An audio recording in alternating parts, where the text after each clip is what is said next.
नमस्कार दोस्तों, welcome to valuation. दोस्तों वैल्यूएशन में आज हम डिस्कस करेंगे कि जब भी ईपीएस की मिनिमम पेंशन बढ़ाकर 7,500 प्लस डीए किए जाने की डिमांड उठती है, तब ईपीएफओ ये कहता है कि ईपीएस का जो फंड है वो डेफिसिट में है, नुकसान में है। दोस्तों आज के इस वीडियो में मैं लॉजिकल कैलकुलेशन करके आपको बताऊंगा कि क्या सच में ईपीएस का फंड नुकसान में है या एक्चुअली सरकार इससे बहुत ज्यादा प्रॉफिट कमा रही है, एक परमानेंट फंड क्रिएशन कर रही है जो सरकार के पास हमेशा के लिए रह जाता है।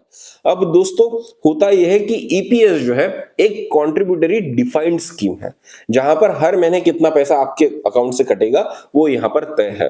तो दोस्तों ईपीएस में एम्प्लॉयर की कंट्रीब्यूशन से हर महीना कुछ ना कुछ पैसा ईपीएस फंड में जमा हो जाता है।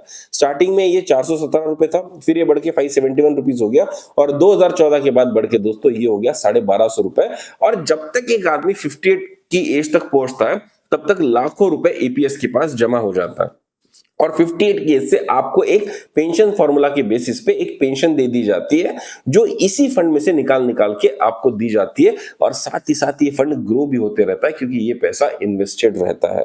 अब बात ये है कि क्या एक आदमी के जिंदगी में ये फंड पूरी तरह से खत्म हो जाता है, और अगर खत्म हो जाता है तो क्या सच में ईपीएफओ नुकसान में है, या ये फंड कभी भी खत्म नहीं होता और आदमी के मर जाने के बाद ये पैसा क्योंकि ईपीएफओ के पास रह जाता है ये उनका परमानेंट ग्रोथ फंड बन जाता है। ऐसी भी धारणा है, उसको दोस्तों आज हम इस वीडियो में डिटेल में जानने की कोशिश करेंगे कि क्या सच में ईपीएस फंड को लेकर ईपीएफओ नुकसान में है या सरकार के लिए एक बहुत बढ़िया फंड का सोर्स ईपीएस हो सकता है। इसके बारे में एक लॉजिकल डिटेल कैलकुलेशन वीडियो आज मैं आपके सामने लाया हूं। तो चलिए दोस्तों शुरू करते हैं आज का हमारा वीडियो, जहां पर हम डिटेल में देखेंगे कि क्या जो हमारा पैसा है वो ईपीएफओ के पास परमानेंटली रह जाता है या वो पूरा पैसा हमको मिल जाता है। क्या हम फायदे में है या ईपीएस फायदे में है, या अगर ईपीएफओ फायदे में है तो भाई फिर हमारी मिनिमम पेंशन बढ़ क्यों नहीं रही है। इन सब सवालों का जवाब ढूंढने के लिए चलिए शुरू करते आज का हमारा वीडियो।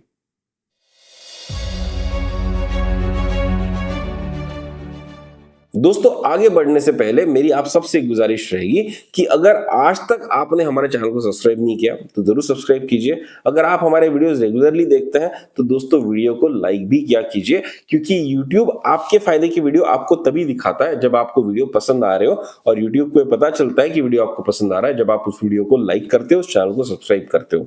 तो दोस्तों आज तक अगर आपने चैनल को सब्सक्राइब नहीं किया तो जरूर सब्सक्राइब कीजिए। वैल्यू एडिशन में हमारी कोशिश रहती है कि सीनियर सिटीजन्स की मदद के लिए जितने भी वीडियो हम बना सके वो हम बनाए, पूरे क्लैरिटी के साथ बनाए, चाहे वो रिटायरमेंट की बात की फाइनेंशियल प्लानिंग के हो, चाहे वो प्रॉपर्टी मैनेजमेंट के हो, चाहे वो उनको मेडिकल बेनिफिट्स किस तरह से सस्ते में मिल सकते हैं इसके लिए हो, चाहे ईपीएस से रिलेटेड मिनिमम पेंशन या हायर पेंशन से रिलेटेड जो डाउट है वो क्लियर करने के लिए हो। तो दोस्तों वैल्यू एडिशन आपका चैनल है, आपके फायदे का चैनल है, और अगर आप इसके नोटिफिकेशंस रेगुलरली पाना चाहते हैं तो उसके लिए दोस्तों आपको ये चैनल सब्सक्राइब करना होगा। आज तक अगर आपने इस वीडियो को सब्सक्राइब नहीं किया, इस चैनल को सब्सक्राइब नहीं किया तो जरूर सब्सक्राइब कीजिए, क्योंकि ऐसे ही वीडियो जब हम बनाते हैं तो वो आपके नोटिफिकेशन फीड पर तभी आएंगे जब इस चैनल को आप सब्सक्राइब करेंगे। तो चलिए दोस्तों अब हम आगे बढ़ते हैं हमारे आज के टॉपिक के ऊपर, डिटेल कैलकुलेशंस के ऊपर। अब दोस्तों जैसे कि आप स्क्रीन पर देख पा रहे हैं, आज के इस वीडियो में मैं आपको 5 सिनेरियो बताऊंगा। पहला सिनेरियो होगा उस व्यक्ति का जिसने 1995 के पहले ही जॉब को ज्वाइन कर लिया था और वो तकरीबन 2017-18 के आसपास दोस्तों 58 इयर्स की उम्र पाकर ईपीएस से एग्जिट हो चुका है। तो उसका फंड कैलकुलेशन कैसे होगा, क्या वो ईपीएस से फायदे में है या नुकसान में, वो डिसाइड करेंगे। उसके बाद दोस्तों एक और केस में लूंगा जहां पर एक व्यक्ति 2000 के आसपास ईपीएस फंड को ज्वाइन किया था और उसके बाद उसका रिटायरमेंट तकरीबन 35 साल के बाद में हुआ था, मतलब कि 2035 में होने वाला है। तो 35 साल की सर्विस देने के बाद में उस व्यक्ति के फंड में एक्चुअली फायदा है या नुकसान है वो हम देखेंगे। उसके बाद दोस्तों मैं ऐसा एक केस लूंगा जहां पर बहुत यंग लोग हैं, मतलब कि जो आज के एज में 35 वगैरह के एज में होंगे, तो जिन्होंने अप्रोक्सीमेटली 2008 के बाद दोस्तों ज्वाइन किया हुआ है। अब उसके बाद अगर कोई व्यक्ति 22 साल सर्विस करता है, या कोई व्यक्ति 27 साल सर्विस करता है, या कोई व्यक्ति 35 साल सर्विस करता है, तो उसका जो फंड बनता है क्या उस केस में वो व्यक्ति फायदे में है या नुकसान में है। ऐसे अलग अलग दोस्तों 5 केसेस मैं आपको बताऊंगा। अब आप बोल रहे होंगे कि इतने सारे केसेस क्यों लिए, क्योंकि दोस्तों अलग अलग टाइम जोन में अलग अलग लोग अलग अलग तरह से बेनिफिट पाते हैं। क्योंकि ईपीएस के जो रेट्स थे कंट्रीब्यूशन के वो अलग अलग थे। जब ईपीएस स्टार्ट हुई थी 1995 में तब 417 रुपए कंट्रीब्यूट किए जाते थे। फिर शायद 2006 या 2007 के बाद से 571 रुपीज लेने लगे और फिर 2014 के बाद से 1250 रुपए वो लोग लेने लगे और उसी के हिसाब से पेंशन भी ऊपर नीचे होती है। तो जब हम डिफरेंट डिफरेंट टाइम होरिजोन के लोगों को स्टडी करेंगे तो एक हमको वाइड आइडिया आएगा कि क्या ईपीएस स्कीम सरकार के लिए बेनिफिशियल है या ईपीएस स्कीम सरकार के लिए नुकसानदायक है। इसलिए दोस्तों एक अलग अलग टाइम जोन के, और मुझे पूरा भरोसा है कि आप इनमें से किसी ना किसी टाइम जोन में कहीं ना कहीं पर फिट जरूर होते होंगे, तो ये आपके लिए बहुत रिलेवेंट होगा। तो चलिए सबसे पहले देखते हैं उस व्यक्ति की स्टोरी जिसने 1995 के पहले ईपीएस को ज्वाइन कर लिया था। मतलब कि दोस्तों कोई व्यक्ति अगर 86, 83, 84 या 90s में ज्वाइन किया अपनी सर्विस को और तब से वो मेंबर है, तो ईपीएस जब 1995 में लागू हुई तो बिल्कुल इनिशियल स्टेज से ही वो मेंबर है और तकरीबन 2017 तक वगैरह वो वहां से एग्जिट कर चुका है, मतलब कि 58 इयर्स की उम्र को हासिल कर चुका है और तकरीबन उसकी 22 साल की सर्विस ईपीएस के अंदर हुई। ओवरऑल सर्विस की ज्यादा हो सकती है, 30-35 साल हो सकती है, लेकिन कम से कम 22 साल का उसका पीरियड ईपीएस के अंडर रहा है। तो ऐसे व्यक्ति का कैलकुलेशन करके देखते हैं। अब आइए दोस्तों, आप जो स्क्रीन पर डेटा देख रहे हैं एक ऐसे व्यक्ति का डेटा है जो नवंबर 1995 से ही ईपीएस का मेंबर रह चुका है और उस जमाने में इनकी जो सैलरी हुआ करती थी, मतलब कि जो बेसिक प्लस जी होती थी वो होती थी 4,719 रुपए। और उसके हिसाब से दोस्तों जो, क्योंकि ये हम मिड टर्म से ले रहे, 16 नवंबर 1995 से एक्चुअली सैलरीज कैलकुलेट होना शुरू हुई थी ईपीएस में, इसलिए पहले महीने की सैलरी सिर्फ आधी ही कैलकुलेट की जाती है और अगले महीने से अगर आप देखेंगे तो इनकी जो एक्चुअली बेसिक उस टाइम पे थी वो थी 9437 रुपीज। ये बेसिक प्लस जी का फिगर है और हर महीने वो 417 रुपए कॉन्ट्रीब्यूट करते आ रहे थे ईपीएस फंड में। अब दोस्तों इन्होंने बहुत साल तक, मतलब कि अगर आप देखेंगे तकरीबन मई 2001 तक 417 रुपए ईपीएस में कंट्रीब्यूट किए। उसके बाद ईपीएस ने सीलिंग्स बढ़ाई और सीलिंग बढ़ाने की वजह से 541 रुपीज हर महीने उनके अकाउंट से शिफ्ट होने लगे ईपीएस में। तो ये जो 541 रुपीज का जो किस्सा है ये चला तकरीबन 1 सितंबर 2014 तक और सितंबर 2014 में फिर से ईपीएस ने सीलिंग बढ़ा दी और उसके बाद जो कंट्रीब्यूशन इनके अकाउंट में होने लगे वो लगे 1250 रुपए का कंट्रीब्यूशन। अब दोस्तों यहां पर हम सिर्फ ईपीएस की जो बेसिक पेंशन है उसकी बात कर रहे हैं। तो एक टाइम पर इन महाशय ने 417 रुपए कंट्रीब्यूट किए, फिर 541 रुपीज कंट्रीब्यूट किए और फिर मंथली बेसिस पर 1250 रुपए कंट्रीब्यूट किए और अल्टीमेटली 2017 में आकर अगर आप देखेंगे 2017 अगस्त में ये 58 इयर्स के हो गए और ईपीएस से ये एग्जिट हो गए। और जब ईपीएस से एग्जिट हुए तो इनके पास कुछ एक लमसम फंड बचा होगा और उसके बाद दोस्तों इनकी जो पेंशन थी हर महीने के लिए 2946 रुपीज निर्धारित की थी ईपीएस ने और तब से इनको ये पेंशन मिल रही है। अब दोस्तों हमको ये देखना है कि ये फंड बना कैसे, जो टोटल फंड ईपीएस के पास बचा होगा ये बना कैसे, और जब इनको ये पैसा मिल रहा है, पेंशन का मिल रहा है, तो ये कितने दिन तक मिलने के बाद ये ब्रेक इवन में आएंगे। मतलब कि अगर कोई व्यक्ति इतने इतने साल अपने 58 इयर्स के बाद जिंदा रह जाता है तो नेट प्रॉफिट में आता है, या अगर वो उसके पहले मृत्यु पा जाता है तो वो पैसा ईपीएस के पास रह जाता है और ईपीएस फायदे में आ जाता है। ये ब्रेक इवन निकालने की हम यहाँ पर कोशिश करेंगे। अब दोस्तों जब हम कैलकुलेशन करते हैं तो एक बहुत इंपॉर्टेंट पैरामीटर आ जाता है कि भाई जो भी पैसा आपका डिपॉजिट हो रहा है ईपीएस में उसके ऊपर इंटरेस्ट कितना मिलता है। अब आप सब जानते हैं कि पहले के जमाने में, मतलब कि 1990s में ईपीएफ के जो फंड रेट्स थे, जो इंटरेस्ट रेट्स थे बहुत ज्यादा थे। अब यहां पर मैंने वही इंटरेस्ट रेट लिए हैं जो ईपीएफओ खुद आपको देता था। अब ईपीएफओ 1995 में आपको 12% इंटरेस्ट रेट देता था, फिर धीरे धीरे करते करते जैसे जैसे समय बदला 2001 में ये इंटरेस्ट रेट ईपीएफओ ने 11% कर दिया, फिर 2002 में 9.5% कर दिया, बहुत दिन तक 9.5% पर टिके रहे। उसके बाद मार्च 2006 में उन्होंने 8.5% इसको कर दिया, फिर धीरे धीरे धीरे बढ़ते बढ़ते बढ़ते जब तक दोस्तों फिर बीच में एक बार और 2011 में इन्होंने इसको 9.5% कर दिया, फिर मार्च 2012 में अगेन इसको 8.25% कर दिया, फिर 8.5% कर दिया, फिर 8.75% कर दिया।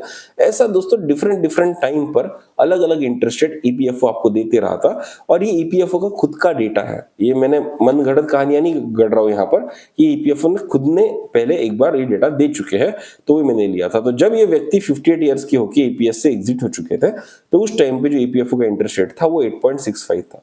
अब आइडियली जो भी पैसा ईपीएफओ के पास जाता है वो इन्वेस्ट होता है और उसी के ऊपर ईपीएफओ इंटरेस्ट देता है, तो ईपीएफओ डेफिनेटली इससे ज्यादा इंटरेस्ट कमाता है, तब आपको इंटरेस्ट दे पाता है। ऐसा तो नहीं होगा कि ईपीएफओ 7% इंटरेस्ट कमा रहा है और आपको 8.65% का इंटरेस्ट दे दे, ऐसा नहीं होगा। तो जब ईपीएफओ 8.65% की बात कर रहा है तो कम से कम वो 10% इंटरेस्ट कमा रहा होगा, तभी आपको 8.65% दे रहा होगा। अब दोस्तों मैंने यहां पर ये किया है कि आपका जो भी कंट्रीब्यूशन है वो मैंने यहां पर लिख लिया, इस कॉलम एच में मैंने कंट्रीब्यूशन लिख लिया, फिर उसको क्यूमुलेटिव बेसिस पे हमने यहां पर लिख लिया। अब साल के एंड में जब आपको इंटरेस्ट मिलता है वो हमने यहां पर लिख लिया और वो इंटरेस्ट हमने टोटल कंट्रीब्यूशन में ऐड करके एक फिगर ले लिया। और दोस्तों ये जो फिगर है यहाँ पर 1478 का, जैसे आप देखेंगे अगर साल भरे का जो कंट्रीब्यूशन था अगर आप देखेंगे तो टोटल कंट्रीब्यूशन कितना था, 1459 रुपीज यहाँ पर था, क्योंकि जब नवंबर 1995 से स्टार्ट हुई थी ये स्कीम, तब से लेके अगर हम मार्च 1996 तक 3-4 महीने का डेटा देखें तो 3-4 महीने में 1459 रुपीज ईपीएफओ के पास जमा हो गए थे। उसके ऊपर अगर 12% का इंटरेस्ट हम लेंगे तो तकरीबन 19 रुपए जमा होते थे। तो साल के एंड में दोस्तों इनके पास 1459 प्लस 19 रुपए बचकर 1478 रुपीज जमा हो गए थे। अब इसी को हम लेते हैं ओपनिंग बैलेंस यहाँ पर। फिर हमने साल भर कंट्रीब्यूट किया, फिर हमने साल भर 417 रुपीज कंट्रीब्यूट किया और दोस्तों इस साल का जो कंट्रीब्यूशन था वो कितना हो गया, 5004 रुपए हो गए। अब हमने क्या किया, इस 5004 में ये अगेन 1478 रुपीज ऐड कर दी, क्योंकि स्टार्टिंग में इतना बैलेंस था, फिर इतना हो गया।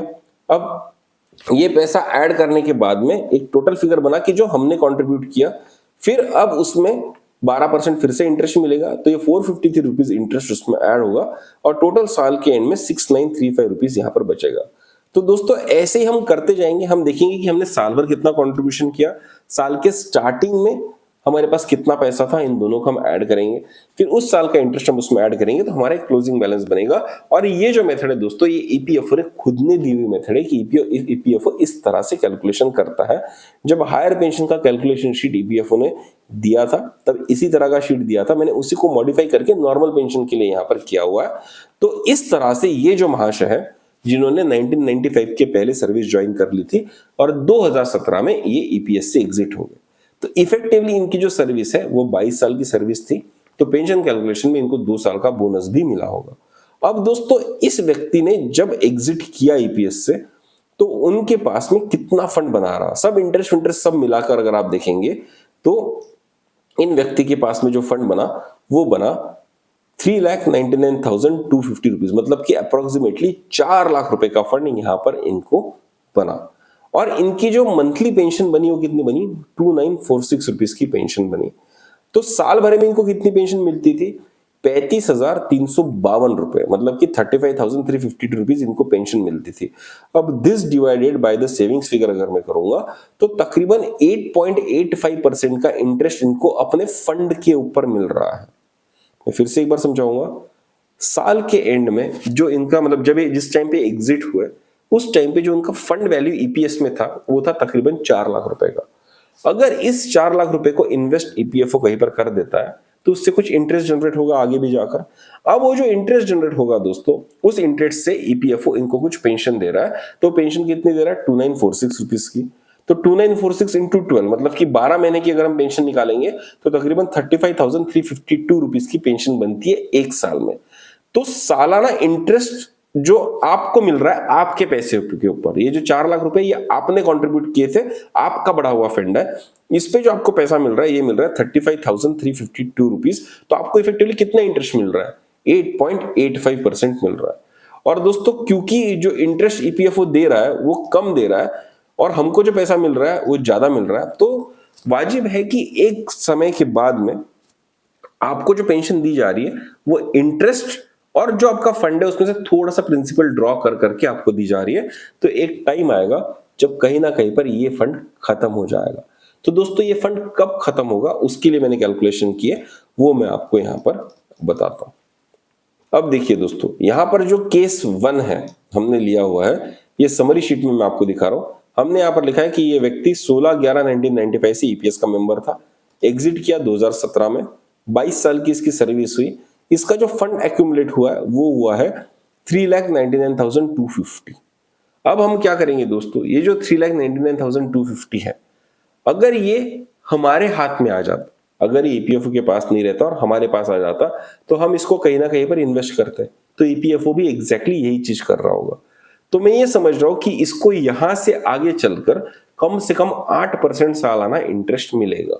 और दोस्तों आज की इस दुनिया में 8% सालाना इंटरेस्ट मिलना कोई मुश्किल बात नहीं। स्पेशली 2017 से अगर आप देखें तो 2017 से लेकर 2035 या 2040 तक का फिगर देखेंगे तो मार्केट्स में इन्वेस्ट करके जिस तरह से ईपीएफओ करता है 8% इंटरेस्ट कमाना बिल्कुल फीजिबल है। हो सकता है सामने जाके इंटरेस्ट रेट कम हो जाए। तो मैं बता दूं 2017 से लेके 2025 अगर आप देखेंगे तो ईपीएफओ ने तकरीबन 10% से ज्यादा का सालाना इंटरेस्ट कमाया होगा अपने इन्वेस्टमेंट से, और आगे जाकर हो सकता है कि वो 8% पे आ जाए, 6% पे आ जाए, 5.5% पे आ जाए। तो ऑन एन एवरेज अगर अगले 20 से 25 साल का फिगर में देखूंगा तो ऑन एन एवरेज सालाना ईपीएफओ को 8% का इंटरेस्ट रेट इस केस के लिए जरूर मिल सकता है। जो आगे आने वाली केसेस होंगी उनकी बात मैं अलग से करूंगा कि वहां पे मैं इंटरेस्ट रेट कम भी करके आपको दिखाऊंगा। तो अगर ये जो 4 लाख रुपए का फंड है इसको इन्वेस्ट किया जाता और इस पे अगर 8% का इंटरेस्ट मिलता और इसी में से अगर मैं एक सिस्टमैटिक विड्रॉल प्लान निकालता कि 4 लाख का फंड है उसको 8% पे इन्वेस्ट किया और उसी फंड में से मैं 2946 रुपीज हर महीने बाहर निकालते जा रहा हूं, इसको हम कहेंगे सिस्टमैटिक विड्रॉल फंड, क्योंकि इसमें आपका जो प्रिंसिपल है वो बढ़ते जा रहा है और बढ़ते हुए प्रिंसिपल और इंटरेस्ट में से आप अपना एक फिक्स अमाउंट निकालते जा रहे हो।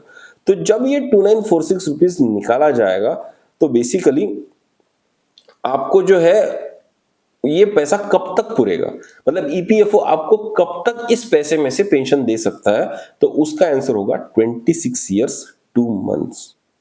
अगर मैं एज वाइज बताऊं कि ये आदमी 58 की एज से एग्जिट हो गया, उस टाइम पे 4 लाख रुपए थे, उसके 4 लाख रुपए के ऊपर ईपीएफओ हर साल 8% का इंटरेस्ट कमा रहा है और उसको उसी में से 2946 रुपीज दे रहा है, तो ये फंड जीरो कब हो जाएगा? ये फंड जीरो हो जाएगा उस टाइम पे जब ये व्यक्ति 84 ईयर्स 2 मंथ्स का होगा। अब दोस्तों इसको अलग से अगर हम देखा जाए तो ये है कि अगर कोई व्यक्ति 84 ईयर्स 2 मंथ्स के ऊपर जिंदा रह जाता है तो ईपीएफओ यहां पर नुकसान में जाएगा, लेकिन कोई व्यक्ति अगर 84 ईयर्स 2 मंथ्स के पहले मर जाता है तो ये फंड ईपीएस के लिए फायदेमंद होगा, क्योंकि कुछ पैसा ईपीएफओ के पास रह जाएगा, बच जाएगा। अब दोस्तों 84 इयर्स एक बहुत ऑप्टिमिस्टिक फिगर है। कितने लोग 84 इयर्स तक जिंदा रहेंगे मुझे नहीं पता, बट ऑन एन एवरेज 75 से 76 साल तक जिंदा रहना बहुत वैलिड है आज के केस में, क्योंकि मेडिकल साइंस इतना प्रगत हो चुका है, आप मरना चाहे तो भी आपको मरने नहीं दिया जाता, आपको बचा लिया जाता है। तो बहुत पॉसिबल केस है कि आप 70 की एज तक तो जिंदा रहेंगे ही रहेंगे, हो सकता है आप 75 तक भी जिंदा रहेंगे। तो मैं ऐसा पकड़ के चलता हूं कि ऑन एन एवरेज व्यक्ति जो है 78 ईयर्स तक तो जिंदा रहेगा ही रहेगा, और हो सकता है कि 78 ईयर्स में उसकी मृत्यु हो जाए। तो जब वो 78 ईयर्स होगा तो उसको ईपीएस से एग्जिट करके कितना टाइम हो गया होगा? तकरीबन 20 साल। 58 में एग्जिट हुआ था, उसके बाद 78 तक जिंदा रहा। तो दोस्तों अगर हम पकड़ते हैं कि ऑन एन एवरेज लोग 78 ईयर्स की उम्र में खत्म हो जाता है, मृत्यु को पा जाते हैं या स्वर्गवासी हो जाते हैं, तो वहां पर ईपीएस के पास कितना पैसा बच जाता है? तो दोस्तों अगर ये व्यक्ति जो 2017 में ईपीएस से एग्जिट हुए, 22 साल की इनकी सर्विस काउंट हुई है, इनका 4 लाख का फंड था जो 8% से ग्रो हो रहा था, 2946 पे इसकी पेंशन मिल रही थी, अगर वो व्यक्ति 78 में अगर एक्सपायर हो जाता है तो ईपीएस के पास तकरीबन 1,73,000 रुपीज बच जाता है। अब इस फंड से क्या होगा? इस फंड से आपकी जो स्पाउस है उनको 50% पेंशन दी जाएगी, मतलब इनको अगर 2946 पेंशन थी तो तकरीबन 1500 रुपए तक की पेंशन मैडम को मिलेगी। अब मैडम को हाफ पेंशन मिलेगी, तो हाफ पेंशन में मैं डेफिनेटली कह सकता हूं कि ये फंड कभी भी खत्म नहीं हो सकता, क्योंकि अब जब आप फुल पेंशन ले रहे थे तो आपको कितना इंटरेस्ट मिल रहा था? 8.85%, लेकिन जब आप सिर्फ 1500 पेंशन मिलेगी तो आपको तकरीबन 4.42% मिलेगा, और आपको जो इंटरेस्ट मिलना है सालाना आपके फंड के ऊपर वो मिलना है 8% का। तो आपको जो मिलना है वो ज्यादा है और ईपीएस को जो देना है वो कम है। तो ईपीएस को जो मिल रहा है वो ज्यादा, ईपीएस को जो देना है कम है, तो डेफिनेटली ईपीएस फायदे में रहेगा। तो ये फंड कभी भी एक्सपायर नहीं होगा। मैं एक फैक्ट आपको बहुत क्लियर कर देता हूं कि स्पाउस को जब हाफ पेंशन मिलती है तो तब फंड कभी भी एक्सपायर नहीं होगा, ये फंड हमेशा बढ़ते ही जाएगा। तो दोस्तों आप अगर 78 उम्र की एज में स्वर्गवासी हो जाते हैं तो आप ईपीएस के पास पता है कितना फंड छोड़ के जाएंगे? आप तकरीबन 1,73,000 रुपीज का फंड छोड़ के जाएंगे। तो नॉर्मल पेंशन में भी अगर ईपीएस ये कहता है या ईपीएफओ ये कहता है कि भाई वो डेफिसिट में है, तो ये बात मैं मान नहीं सकता हूं। बिल्कुल मानने लायक बात ही नहीं है, क्योंकि कैलकुलेशन एकदम क्लियर है यहाँ पर। आप जो भी पैसा छोड़ते हो उसी में से आपको पेंशन मिलती है, और एंड में ऑन एन एवरेज अगर कोई व्यक्ति 78 ईयर्स तक जिंदा रह जाता है और उसके बाद उसकी मृत्यु हो जाती है, तो भी कुछ ना कुछ फंड वो ईपीएस के लिए छोड़ के जा। अब दोस्तों ये पैसे का क्या होता है, ये पैसा हर साल ईपीएस की किटी में ऐड हो जाता है और परमानेंटली सरकार का हो जाता है। और परमानेंटली जब सरकार का हो जाता है तो सरकार कैसे कह रही है कि सरकार इस पे नुकसान में है, क्योंकि सरकार अब इस फंड के ऊपर इंटरेस्ट कमा रही होगी, अगले 20 साल में करोड़ों रुपए का फंड बन जाएगा, क्योंकि इसमें से कुछ भी अब देना नहीं है किसी को। हो गया दोस्तों। तो एक पहला केस मैंने लिया उन लोगों के लिए जो 2017-18 में रिटायर हो चुके हैं। और दोस्तों अगर आप इसके बाद थोड़ा सा एज बढ़ा भी लेंगे, 2025-22 तक भी आएंगे, तो आपका कंट्रीब्यूशन भी बढ़ जाएगा और आपको जो मिलने वाली पेंशन है वो भी बढ़ जाएगी, लेकिन कैलकुलेशन ऑलमोस्ट सिमिलर रहेंगे। कुछ ना कुछ पैसा 78 ईयर्स की एज में बचा हुआ ईपीएस में रहेगा ही रहेगा। अब चलिए एक केस लेते हैं कि किसी व्यक्ति ने 2008 में ज्वाइन किया था। चलिए पहले मैं आपको 2000 वाला केस बताया, तो मतलब कंटिन्यूटी में हम रहेंगे। अगर कोई व्यक्ति साल 2000 में ईपीएस को ज्वाइन करता है और उसके बाद उसकी 35 साल की सर्विस है, मतलब कि कोई व्यक्ति 22, 23, 24 साल की उम्र में सर्विस ज्वाइन कर गया और जब तक वो है तब तक उसकी सर्विस जो है तकरीबन 35 साल की सर्विस हो गई। ऐसे व्यक्ति के बारे में दोस्तों हम यहाँ पर डिस्कस करने की कोशिश करेंगे। तो आइए दोस्तों मैं आपको डेटा दिखाता हूं कि ऐसे व्यक्ति की जब हम बात करेंगे जो साल 2000 में ज्वाइन किया है, तो उसका जो कंट्रीब्यूशन हुआ वो होगा दोस्तों, पहले तो 417 रुपए उसके जाएंगे क्योंकि उस टाइम पे वो लिमिट थी। फिर 2001 से इसका 541 रुपीज हो जाएगा। फिर 2014 से इसका जो कंट्रीब्यूशन होगा वो तकरीबन 1250 रुपए हो जाएगा दोस्तों। और जब मैं सिमिलर कैलकुलेशंस करता हूँ कि भाई हर महीने में जो उसको पैसा मिलता है उसको मैं ऐड कर लेता हूँ, क्यूमुलेटिव कंट्रीब्यूशन निकाल लेता हूँ, और कंट्रीब्यूशन निकालने के बाद उसमें जो इंटरेस्ट मिलता है जो उस टाइम के रिलेवेंट रेट्स थे वो मैं लेता हूँ, और वहां से जो टोटल क्लोजिंग बैलेंस बनता है वो मैं इस तरह से निकालता हूँ। साल भर का कंट्रीब्यूशन उसमें इंटरेस्ट में ऐड करता हूँ और फिर यहाँ पर मैं क्लोजिंग बैलेंस लेता हूँ। इसी क्लोजिंग बैलेंस को मैं आगे ले जाता हूँ, फिर साल भर का जो कंट्रीब्यूशन है मैं इसमें ऐड करता हूँ, फिर उसके ऊपर इंटरेस्ट निकालता हूँ और उससे क्लोजिंग बैलेंस लेता हूँ। तो ऐसा जब मैं करता हूँ दोस्तों, तो जो एंड फिगर बनता है, एंड फिगर पता है दोस्तों इस व्यक्ति का कितना बनता है? जब इंटरेस्ट मिला के जो 35 साल का कंट्रीब्यूशन साल 2000 में ज्वाइन किया हुआ व्यक्ति जो 2035 में ईपीएस से एग्जिट होने वाला है, उसका तकरीबन 16,30,432 रुपए, 16,30,432 रुपीज यहाँ पर बनता है। अब इसमें कुछ अजम्पशंस भी मेरे होंगे, क्योंकि साल 2025 तक तो दोस्तों मेरे पास डेटा है कि ईपीएस कितना इंटरेस्ट रेट देता था। आज तक का हमारे पास डेटा है 8.15 का, तो मैं सोचता हूं कि अगले 2-3 साल भी दोस्तों 8.15% मिलेगा। उसके बाद हो सकता है कि सरकार इसको कम कर दे, क्योंकि ईपीएस के जो ईपीएफओ की जो रेट्स है प्रोविडेंट फंड के वो धीरे धीरे कम होते जा रहे हैं। तो फिर 8% कुछ 2-3 साल मिलेगा। उसके बाद मैं सोचता हूँ कि और 2-3 साल बाद 7.8% कर देगा, और फिर कुछ साल बाद दोस्तों 7.6% हो जाएगा, और तकरीबन 2035 में जो ईपीएफ का पीएफ का रेट रहेगा वो तकरीबन 7.6% सालाना का रह सकता है। और ये बहुत लॉजिकल कंक्लूजन मैंने यहाँ पर किया, क्योंकि रेट्स इसी तरह से 0.2-0.3% से कम ज्यादा होते आ रहे हैं ऐतिहासिक तरीके। तो हिस्टोरिकली जब ये डेटा हमारे पास है तो हम वही डेटा यहाँ पर लेकर चलेंगे और उसी के बेसिस पे अजम्पशंस करेंगे। थोड़ा बहुत प्लस माइनस हो सकता है पर फिगर्स में खास फर्क नहीं पड़ेगा। समझ लीजिए अगर ये रेट बहुत कम हो गया और 7% हो गया तो क्या होगा, ये जो 16 लाख रुपए 15 लाख रुपए बन जाएगा, और कुछ खास डिफरेंस होना नहीं है यहाँ पर। ठीक है, तो ऐसे व्यक्ति के लिए जब हम कैलकुलेशन करेंगे तो क्या रिजल्ट आता है वो देखते हैं। अब समरी में जब हम आएंगे तो यहाँ जो आपको केस 4 दिख रहा है ये इस व्यक्ति का केस है जो साल 2000 में ज्वाइन हुआ था और 2035 में एग्जिट किया था। इससे 35 साल की सर्विस दी और एंड में इसके पास जो पैसा बचा वो बचा 16,30,000 रुपए 432 रुपए, मतलब कि 16,30,432 रुपीज। और मैं एक्सपेक्ट करता हूँ कि इसको आने वाले अगले 20-30 साल के लिए 6% का इंटरेस्ट रेट मिलेगा। अब आप बोल रहे होंगे कि भाई आने वाले समय में इतना इंटरेस्ट रेट मिलेगा? बिल्कुल मिलेगा, मैं आपको बताता हूँ। आज हमारे मार्केट्स में अगर आप देखेंगे भारत में 10% रिटर्न निकालना बहुत आसान है किसी भी बड़े फंड मैनेजर के लिए। एक छोटे आदमी के लिए नहीं होगा, लेकिन फंड मैनेजर के लिए 10% का रिटर्न निकालना बहुत वाजिब है। लेकिन आने वाले समय में जैसे जैसे हम ग्रो करेंगे वैसे वैसे इकोनॉमी के इंटरेस्ट रेट कम होते जाएंगे, ये बात मैं मानता हूँ। तो मैं ऐसा अज्यूम करता हूँ कि आज 10% मिल रहा है, 2035 में आते आते तकरीबन 9-8.5% मिलेगा, फिर 2045 में आते आते तकरीबन 7% मिलेगा, और 2055 तक आते आते हो सकता है कि 5% 5.5% ही उसको इंटरेस्ट रेट मिल सके। और अगर आप इन सब का एवरेज निकालेंगे तो एवरेज तकरीबन 6% का आएगा। आप बोलेंगे यार 6% कैसे हो सकता है?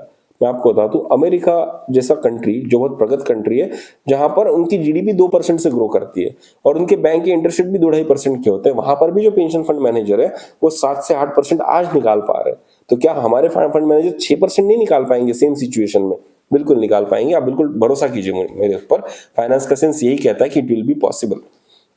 तो दोस्तों, अगर ये फंड जो ये व्यक्ति 16,30,432 रुपए का ईपीएफओ के पास छोड़ जा रहा है, इस पे अगर ईपीएफओ कंटिन्यूअसली 6% पर एनम का इंटरेस्ट कमाती है ऑन एन एवरेज, और उसमें से 7,500 रुपए वो ईपीएस पेंशनर को दे रही है मंथली, तो दोस्तों ये फंड पता है कब तक चलेगा? ये फंड परपेचुइटी में चलेगा, ये कभी खत्म ही नहीं होगा। ये फंड कभी भी खत्म नहीं होगा। और दोस्तों, इतना पैसा इनको देने के बाद भी अगर ये व्यक्ति 20 साल बाद स्वर्गवासी हो जाते हैं, तो पता है ईपीएफ के पास कितना फंड बचेगा? तकरीबन 18 लाख रुपए का फंड बचेगा। मतलब जितना इस व्यक्ति ने जमा किया था उसके बराबरी का या उससे ज्यादा ही फंड ईपीएफ के पास पहुंचेगा। और 7,500 पेंशन देने के बाद भी ईपीएफओ कभी भी नुकसान में नहीं आएगा। ये पैसा ईपीएफओ के पास रह जाएगा और वो परमानेंटली ग्रो होने वाला पैसा है। आइडियली इस व्यक्ति के मृत्यु के बाद में ये पैसा उनके बच्चों को वापस कर देना चाहिए, बट क्या ईपीएस में ऐसा कोई प्रोविजन है? बिल्कुल भी नहीं। ये पैसा सरकार के पास पहुंच जाता है। तो एक बात बताइए, यहां पर जो मैंने आपको पहला केस बताया था, यहां पर भी अगर ऑन एन एवरेज लोग 78 ईयर्स की, 78 बहुत बड़ा फिगर बोल रहा हूं मैं, 78 तक कितने लोग जिंदा रहेंगे मुझे नहीं पता, पर मैं पकड़ के चल रहा हूं कि लोग 78 तक जिंदा रहेंगे। तो पहले केस में भी तकरीबन 17 लाख रुपए, 1,73,000 रुपए वो बंदा छोड़ के जाएगा। ईपीएस इसमें भी प्रॉफिट में है। दूसरे केस में तो ढड़ल्ले से प्रॉफिट में है, क्योंकि जितना पैसा वो छोड़ के जा रहा है उतना ही पैसा ईपीएफ के पास बच जा रहा है ना। और इफेक्टिवली मैं आपको बताऊंगा, जब मैं दूसरा केस स्टडी भी लूंगा 35 साल वाला, जो 2008 में यंग लोग जो ज्वाइन करेंगे उसके बाद से, तो तब भी आप देखेंगे कि ये नेवर वाला ही केस आता है, जब भी मतलब ये फंड कभी भी खत्म नहीं हो सकता है। तो आप देखेंगे ईपीएफओ इन जनरल फायदे में ही है। तो चलिए आइए मैं आपको वो केस भी दिखाता हूं जहां पर किसी व्यक्ति ने साल 2008 में ज्वाइन किया और वहां से वो तकरीबन 35 साल की सर्विस करने वाला है। तो वहां से अगर वो 35 साल की सर्विस करने वाला है, तो साल 2008 में जब उसने ज्वाइन किया तो तकरीबन 541 रुपीज का रेट चल रहा था, और 2014 के बाद तो 1250 रुपए का रेट देने वाला है। तो दोस्तों, इसका जो पैसा जमा होगा, तो ये व्यक्ति जिस साल यहां से एग्जिट होगा, मतलब कि तकरीबन 2044 मार्च में ये व्यक्ति जाके एग्जिट होगा, तो ये पता है कितना पैसा जमा लेगा? तब तक ये पैसा जमा लेगा 20,31,498 रुपीज। अब दोस्तों, ये 20,31,498 रुपीज जो है, इसको अगर हम इन्वेस्ट करेंगे तो क्या हो जाएगा वो देखते हैं। मैं बार बार कैलकुलेशंस नहीं बताऊंगा आपको। एक अजम्पशंस यही है कि इंटरेस्ट रेट धीरे धीरे कम होते जाएंगे, और मैं इंटरेस्ट रेट बिल्कुल कम करते आ रहा हूं। देखिए, जब हमने 2035 का रिटायरमेंट लिया था तो हमने कितना लिया था? 7.5% के आसपास का रिटायरमेंट लिया था, 7.6 का। फिर वहां से मैं और कम करते जा रहा हूं, 7.5, 7.3, 7.1, फिर 6.8 तक मैं आ गया हूं कि भाई 44 में भी 6.8 तक का ईपीएफओ इंटरेस्ट आपको दे पाएगा। हो सकता है आप इसको 5.5 कर दो या 5 कर दो, कोई दिक्कत नहीं, तो भी ये पैसा 18 लाख से ऊपर का ही रहेगा, मिनिमम टू मिनिमम रहेगा। लेकिन मैं इस फिगर के साथ चलूंगा कि मुझे पूरा भरोसा है कि इससे कम ईपीएफ के रेट नहीं होंगे। अब देखिए, अब ये जो केस मैं आपको यहाँ पर दिखा रहा हूँ, ये जो मैंने यहाँ पर लास्ट में मार्क किया केस 5, ये होता है ये वाला केस, जहां पर एक लड़का दिसंबर 2008 में ज्वाइन किया और मार्च 2044 में रिटायर हो गया या एग्जिट हो गया ईपीएस से। तो 35 साल की सर्विस हुई। इस व्यक्ति ने टोटल फंड पता है कितना कमाया? इस व्यक्ति ने टोटल फंड जमा किया 20,31,498। अब देखिए, मैंने यहाँ पर इंटरेस्ट रेट फिर कम कर दिया। तो मैं बहुत प्रैक्टिकल कैलकुलेशन कर रहा हूँ। जब मैं बोल रहा हूँ कि कोई आदमी 2035 में रिटायर होगा, तो भाई उसको ऑन एन एवरेज 6% का इंटरेस्ट रेट वो कमा सकता है ईपीएफ उसके फंड के ऊपर। लेकिन मैं ऐसा पकड़ रहा हूँ कि जो व्यक्ति 2044 में एग्जिट होगा ईपीएस से, और उसका फंड जो ईपीएफओ के पास रह जाएगा, उसके ऊपर ऑन एन एवरेज सिर्फ 5% का इंटरेस्ट रेट रहेगा। और उसको भी पेंशन कितनी मिलेगी? 7,500 की, क्योंकि सीलिंग तो फिक्स हो चुकी है। तो सीलिंग अगर फिक्स हो चुकी है तो 7,500 का उसको पेंशन मिलेगा।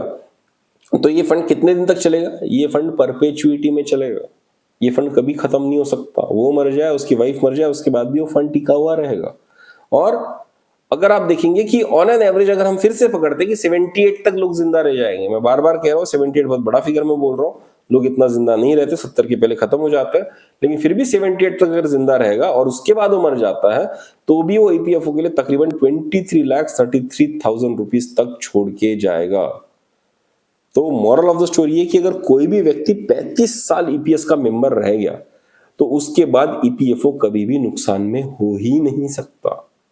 तो किस बेसिस पर ईपीएफओ बोल रहा है कि वो नुकसान में है? मुझे तो समझ ही नहीं आ रहा क्यों वो बोल रहा है कि हम मिनिमम पेंशन बढ़ा ही नहीं सकते, क्यों वो बोल रहा है कि हम आपको फंड वापस कर ही नहीं सकते, अगर आपकी डेथ के बाद हम आपके बच्चों को पैसा दे ही नहीं सकते कि पैसा बचता ही नहीं है। तो जहां तक मुझे लग रहा है कैलकुलेशंस इस बात को मानने से मना करते हैं। फंड ईपीएफ के पास बच जाता है और परपेचुअली सरकार के लिए कमाई का एक साधन बन जाता है। आइडियली होना चाहिए कि व्यक्ति मर जाए, उसकी स्पाउस मर जाए, उसके पास जो भी फंड उसका बचता है वो सरकार लोगों को वापस कर दे, क्योंकि वो उनकी कंट्रीब्यूशन का स्कीम था, उनके कंट्रीब्यूशन का पैसा था। अब दोस्तों चलिए एक ऐसा केस भी आपके सामने दिखाता हूं। आपको लगेगा मैं बस वो केसेस दिखा रहा हूं जहां पर सिर्फ फायदा ही फायदा हो रहा है, एक केस वो भी दिखाता हूं जहां पर रिफंड एक्चुअली खत्म हो जाता है। तो चलिए ये जो केस नंबर 2 है ये मैं आपको दिखाने की कोशिश करता हूं। एक ऐसे व्यक्ति की कहानी है जो साल 2008 में ज्वाइन करता है और 2030 में ये एग्जिट हो जाता है। हो सकता है वॉलंटरी रिटायरमेंट ले लिया हो, कुछ ले लिया हो, ये 2030 में एग्जिट हो जाता है और 22 साल इसने सर्विस की, 22 साल सर्विस की। तो दोस्तों इसका जो फंड बनता है, अगर हम देखेंगे यहाँ पर 22 साल की सर्विस वाला अगर मैं आपको दिखाता हूँ, इस व्यक्ति का जो फंड बनता है दोस्तों, ये फंड बनता है तकरीबन 6,45,169 रुपीज, जो मैंने यहाँ पर समरी शीट में इंक्लूड करके रखा हुआ है। ठीक है, 6,45,169 रुपीज। और क्योंकि 2030 में एग्जिट करने वाला है, मैं मान के चल रहा हूं कि अगले 20-25 साल के लिए 7% का रेट ये कमा सकता है। जब 2035 में एग्जिट कर रहा था मैंने इंटरेस्ट रेट कम किया था, 2044 में एग्जिट कर रहा था मैंने इंटरेस्ट रेट 5% का किया था, लेकिन यहां पर जब व्यक्ति 2030 में एग्जिट हो रहा है तो ये 7% का इसको इंटरेस्ट रेट मिलना बहुत वाजिब है। तो ईपीएफओ इस पैसे को 7% के इंटरेस्ट रेट से कहीं ना कहीं पे इन्वेस्ट कर देगी। इस व्यक्ति को जो पेंशन बनेगी वो बनेगी 5143 रुपीज की दोस्तों यहाँ पर पेंशन बनेगी, क्योंकि इसका सर्विस पीरियड कम है। जब आप करेंगे, मैं आपको एक कैलकुलेशन यहाँ पर करके दिखाता हूँ तो आपको आइडिया आएगा। अगर हम 15,000 रुपये सालाना होगा, है ना, उसकी 22 साल की सर्विस है तो इसको 24 साल का पीरियड मिलेगा, 2 साल इसको बोनस मिलेगा, और डिवाइड बाय 70 अगर हम करेंगे तो देखिए 5143 का फिगर यहाँ पर आ जाता है। वही फिगर मैंने दोस्तों यहाँ पर डाला हुआ है, तो इसको ये पेंशन मिलेगी। तो दोस्तों इसको जो इसका डिपॉजिट किया हुआ फंड है वो कितने दिन तक चलेगा? वो चलेगा सिर्फ और सिर्फ 18 ईयर्स 1 मंथ तक। मतलब कि जब ये व्यक्ति 76 ईयर 1 मंथ के हो जाएंगे तब ये फंड पूरी तरह से खत्म हो जाएगा।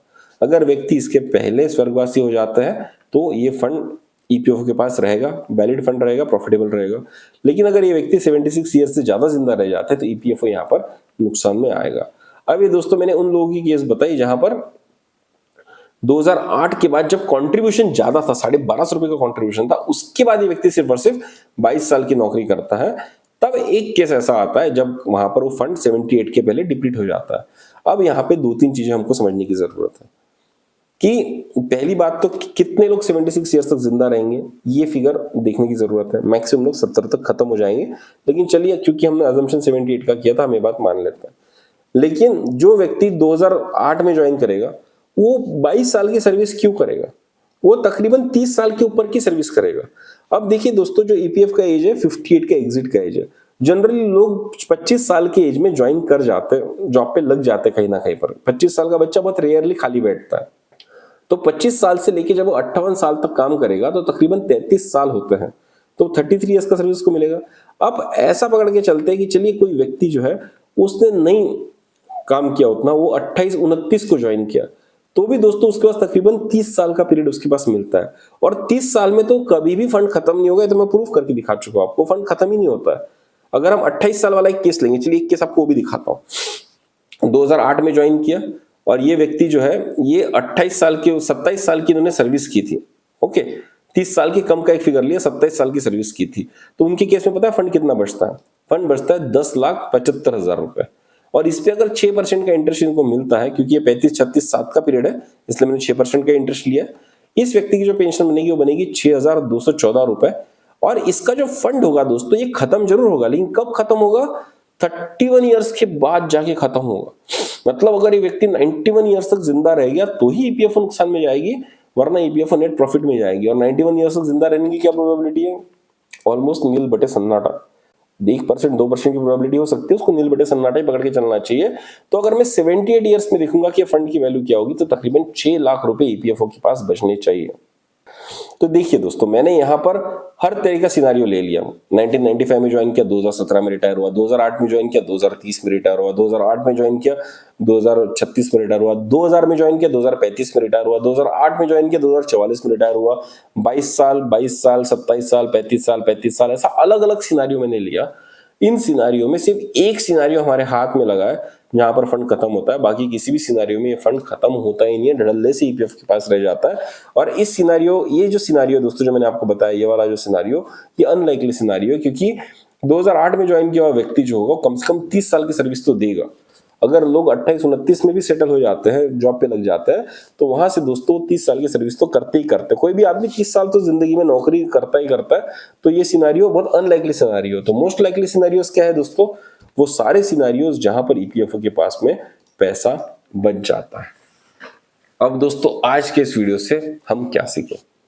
आज के इस वीडियो से हम ये सीखें कि ईपीएफओ जो आपका कंट्रीब्यूशन का पैसा है, अगर उसको इन्वेस्ट करता है और उसमें से अगर हमको पेंशन दे रहा है करंट फॉर्मूला के हिसाब से, तो ईपीएफओ बिल्कुल भी डेफिसिट में नहीं है, नुकसान में नहीं है। ईपीएफओ जो बार बार क्लेम कर रहा है कि फंड डेफिसिट में, इसलिए हम मिनिमम पेंशन 1000 रुपए से बढ़ के 7,500 रुपए नहीं कर सकते, ये लॉजिक थोड़ा सा ईपीएफओ का कम हो सकता है 7,500 नहीं कर सकते, पर मिनिमम पेंशन बढ़ने की केस तो मैंने यहाँ पर प्रोड्यूस कर दी। दूसरी बात है कि भाई इतनी कम पेंशन आप हमको दे रहे हो, 2,000 रुपए, 4,000 रुपए, 5,000 रुपए, 7,500 रुपए, बहुत कम पेंशन बनती जितना फंड वैल्यू हमारा बन रहा है।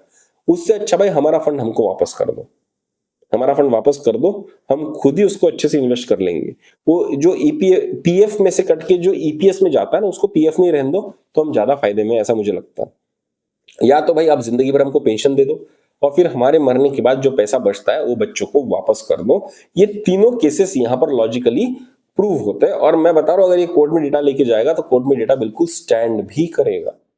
तो अगर कोई इस फाइट को कोर्ट तक ले जाना चाहता है तो मेरा डेटा यूज कर सकता है। इस एक्सेल शीट की जो लिंक है दोस्तों, मैंने डिस्क्रिप्शन बॉक्स में वीडियो के दे रखी है। ये हर उस व्यक्ति के लिए काम में आ सकती है जो कोर्ट में जाके अपने हक के लिए लड़ने की कोशिश करना चाहता है। अब दोस्तों, मैं उम्मीद करता हूं इस वीडियो ने आपकी जिंदगी में छोटा सा वैल्यूएशन किया होगा। तो दोस्तों, इसी तरह की वीडियो मैं आपके लिए लाते रहता हूं, लेकिन जब मैं इतनी मेहनत करके, इतना कैलकुलेशन करके आपके लिए वीडियो लाता हूं, आपके लिए फाइट कर रहा हूं, आपको वो हथियार दे रहा हूं जिससे आप आगे की लीगल लड़ाई लड़ सकते हैं, तो ये आपका कर्तव्य भी बनता है कि ऐसे वीडियोस को आप प्रमोट करें, शेयर करें, ऐसे चैनल्स को आप सब्सक्राइब करें।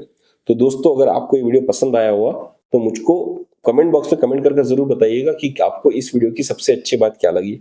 अगर मैंने कोई पॉइंट छोड़ दिया तो डेफिनेटली वो भी आप मुझे कमेंट बॉक्स में बता सकते हैं।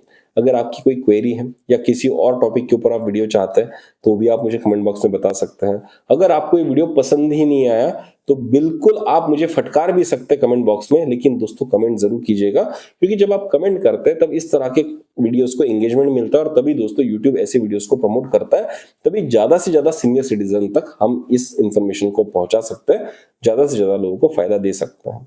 तो दोस्तों, वैल्यू एडिशन सीनियर सिटीजन की सेवा में तत्पर एक चैनल है जो आपके फायदे के लिए जो भी डेटा होगा, जो भी वीडियो होगा आपके सामने लाएगा, आपकी फाइट में आपको मदद करने के लिए हेल्प करेगा। तो दोस्तों, इसको अपना ही चैनल समझिए, और अगर आज तक आपने चैनल को सब्सक्राइब नहीं किया तो जरूर सब्सक्राइब कीजिए, वीडियो को लाइक कीजिए, कमेंट कीजिए। अगर आपको ये वीडियो पसंद आया तो अपने दोस्तों परिवारजनों के साथ में शेयर भी कीजिए, ताकि उनकी जिंदगी में भी एक छोटा सा वैल्यू एडिशन हो सके। तो चलिए दोस्तों, जल्दी मिलेंगे एक नए डिस्कशन के साथ, एक नई वीडियो के साथ। तब तक के लिए सब्सक्राइब करते रहिए हमारा चैनल वैल्यू एडिशन। धन्यवाद।